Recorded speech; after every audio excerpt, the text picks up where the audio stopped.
She tried everything to save their marriage, Kara. It was smooth, but everything changed when you came back from the state. Dagdag pa ni Christian. So, kasalanan ko? If you told me sooner sana, hindi umabot sa ganito, Christian. Leander managed to get close to you while being a professor, an engineer, and a bar owner. Yeah, that's his business. But it was all planned to get you back. He even filed an annulment. Namumulang mga mata ni Christian habang sinasabi sa akin ang dapat kong malaman. Ilang sandaling katahimikan. Will he take revenge when I come back? Diretsahang tanong ko. Umiling-iling siya. I have no idea of such a thing, Kara. Ang alam ko lang he suffered from PTSD after his mom died. After that, he was completely off the radar for years. Bumalik lang din siya dahil sa mga lola at lolo niya. You should ask your cousins. They know a thing or two. Tumayo ito at binuksan ang pintuan. I am not a forgivable person, Christian. One way or another, you will pay for this. Puno ito ng hinanakit na banta ko sa kanya. He smiled bitterly. You do what you must, Kara. But I am sorry for keeping it from you. Nilampasan ko siya. Nang nakasakay ako sa sasakyan, agad kong sinugod si Clyde sa Villapuerte Hospital. Pagdating ko sa office niya, wala siya doon. Nasa conference, sabi ng sekretarya niya. I barged into the conference room. Surprise was all over their faces. All of you, get out! Wala na akong pakialam kung sino mga Poncio Pilato ang kamiting ni Clyde. Without hesitation, nagsitayuan silang lahat. Full of confusion. Kara, you just can't interrupt anytime in the middle of my meeting. Malakas na sigaw ni Clyde. Iwinasiwas ko lahat ng nasa lamesa niya. Ihinagis kong upuan sa gitna at nabasag yon. Gulat na gulat ang lahat sa ginawa ko. I said, get the fuck out, all of you! Nilapitan ako ni Clyde at akmang hahawakan sa braso. Ngunit umiwas ako at isang malakas na sipa ang pinakawalan ko at tumama sa bandang hita niya. What the hell is wrong with you, Kara? Are you not updated, Clyde? How could you? Nakilala mo lang ang kaibigan ko. Wala ka nang pakialam kahit lokohin ako ng kaibigan mo. Ano? Takot ka rin sa kanya? Duwag ka rin dahil pinagbantaan kanya, ha? Ano? Sumagot ka, Clyde. Did you know that Leander was married? Answer me! Agad nagbago ang mukha ni Clyde. Pity was on them. Hindi mo man lang ako sinabihan o binalaan, ha? Pinsan pa naman kita. Puno ng panunumbat ang boses ko. I know Clyde loves me and he would lay his life down in a heartbeat. And I know he has a reason. I am in pain. How about I ruin you two with Danny? How does that sound, Clyde? Dagdag ko pa. Don't you dare, Kara. Malakas niyang sigaw sa akin. Or what, Clyde? Anong hawak sa'yo ni Leander?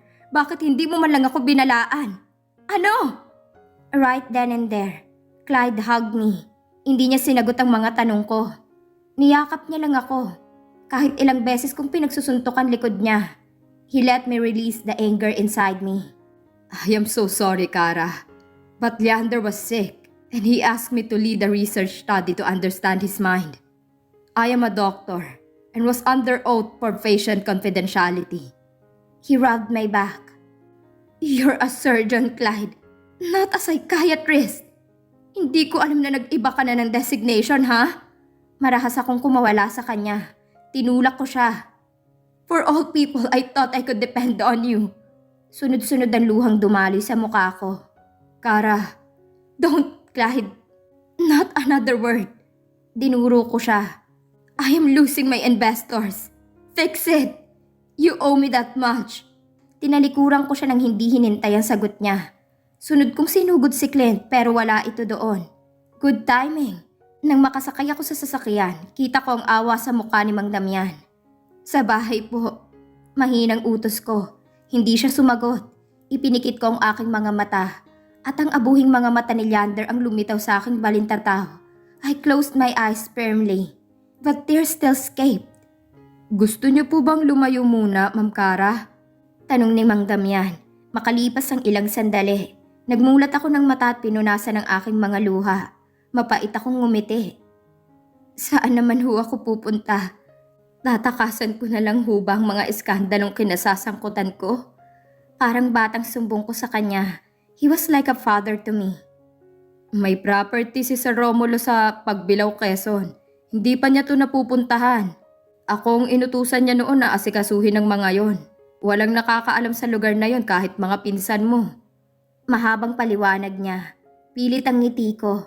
How could I be so lucky to have this man in my life? Hindi ako sumagot. Nang makarating kami sa bahay, pagbukas ko ng pintuan, mainit na yakap ni Mommy at Mamang sumalubong sa akin. No questions asked. They just hugged me. I cried and cried to my heart's content. Hinila ako paupo sa mahabang sopa. Anak, look at me.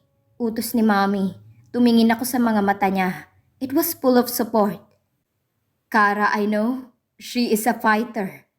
Ito lahat ang nangyayari sa'yo. It was nothing. God prepared you for it. You're strong, anak. You held your head high and faced everyone bravely. Make him pay for what he did to you. You are Villafuerte now. And show them who Kara Villafuerte is. Mom said firmly. Nandito lang kami, anak, para suportahan at mahalin ka. Hindi ka namin uhusgahan. Nagmahal ka lang. Niyakap ako ni Mama mula sa gilid ko. I am so lucky to have them. Despite their warnings, hindi ko sila pinakinggan. Heto't sila pa rin ang tatanggap at uunawa sa akin ng buong buo. Tama nga ang sabi nila. Mommy knows best. I have to fix everything, Mom. And it was all my fault. Umiling siya. It isn't, anak. Mamatay din ang balitang yan. You have all the connections necessary to make it disappear. Do it. Money, Kara. Use it. Determinadong saad ni Mommy. Breaking news. Live footage from a search and rescue operation. Igor Yander Tantoco plane crash. Kakapasok pa lang ng balita according to the Japanese Invasion Command Center or GACC.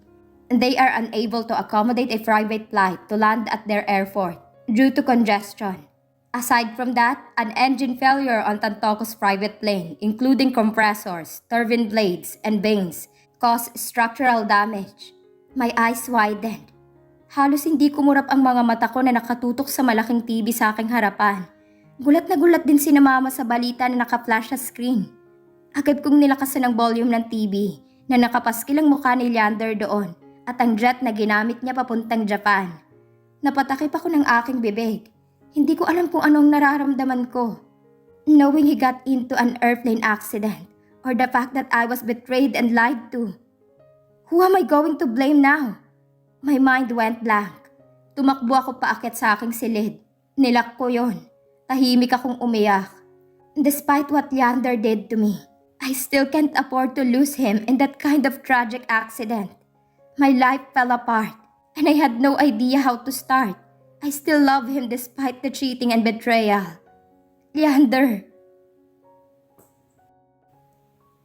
Rescuers have been searching for his body for a few months now, but they have not found it yet. I need to find him. I want to know his side. Leander's plane crash has replaced the scandal. All their sympathies go to him. Clyde, on the other hand, was guilty of covering Leander's sole purpose. A knock on the door caught my attention. Miss Kara, may bisita kayo. Napaangat ako ng tingin. Pamilyar ang mga mukha nila sa akin, pero hindi ako kumibo. Itinuro kong dalawang upuan sa aking harapan. Alanganin silang umupo. Sorry po, do I know you?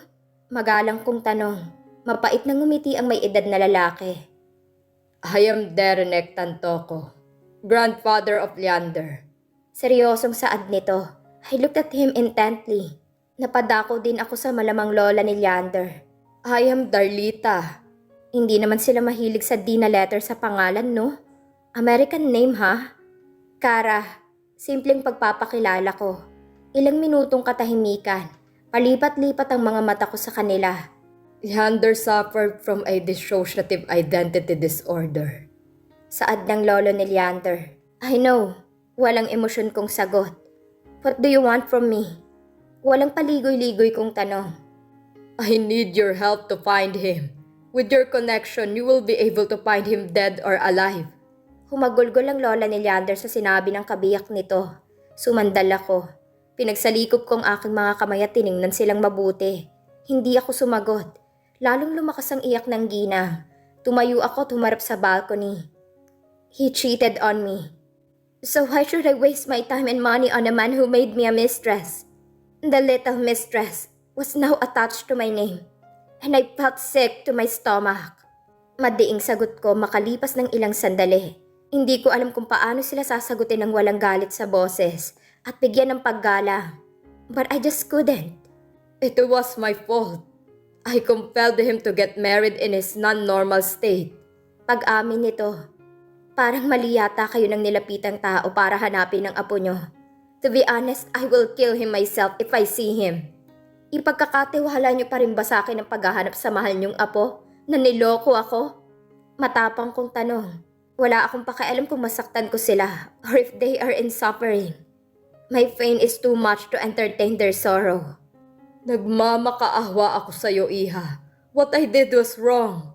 Nagulat ako nang lumuhod ang matandang lalaki sa harapan ko. Blanko ko siyang tinitigan. Ganito din ang ginawa ni Leander noon. He melted my heart because I thought he was sincere enough. He was on his knees begging me. May pinagmanahan pala ang apo nyo. Ganyan din siya nagmakaawa na tanggapin kong huwad na pag-ibig niya. I know I was heartless, but I am in pain. Can you blame me? Parang awa mo na, Kara. Sabad ng ginang sa akin. I thought I was the last person you asked for help. Matabang kong sagot. Kahit ano gagawin namin, sabihin mo lang, Kara. Hanapin mo lang si Leander. Pagmamakaawa ng ginang sa akin. Tinaasan ko sila ng kilay. Bumalik ako sa aking swivel chair. What's in it for me? Prangkang tanong ko. Ayokong makipagplastikan sa kanila. They have done it to themselves. They should be accountable for it. That woman, Leander's wife, ruined my reputation publicly. Kung alam ko lang na may asawa na si Leander, ako mismong lalayo sa kanya. Pero anong ginawa niya? She accused me of being a mistress, a home wrecker, and a murderer. Anong tingin niyo ang dapat kong gawin? Sumadsad ang rating ng estasyon ko. Nag-pull out ng shares ang boards ng kumpanya ko because of her stunts outside my building. She slapped me and spit in front of me. Nakakadegrade, di ba?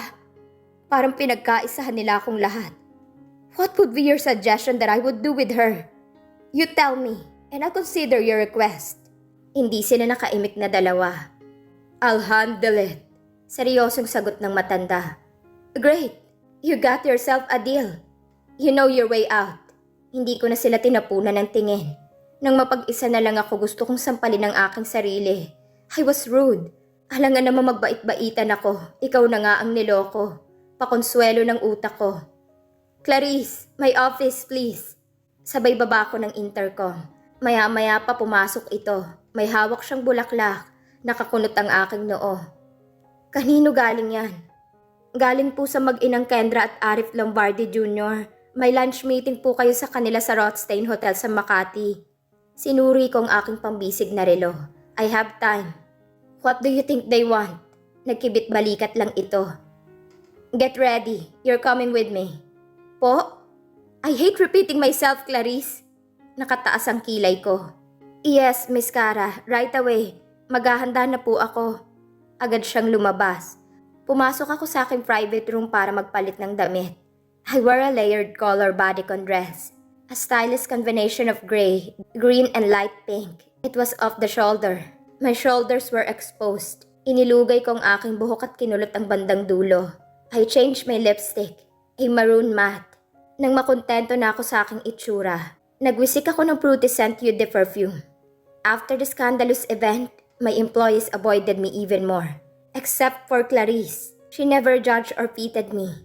She treated me like the day she first met me. The way she handled my emotions, especially what I had been through, was calm and sensitive.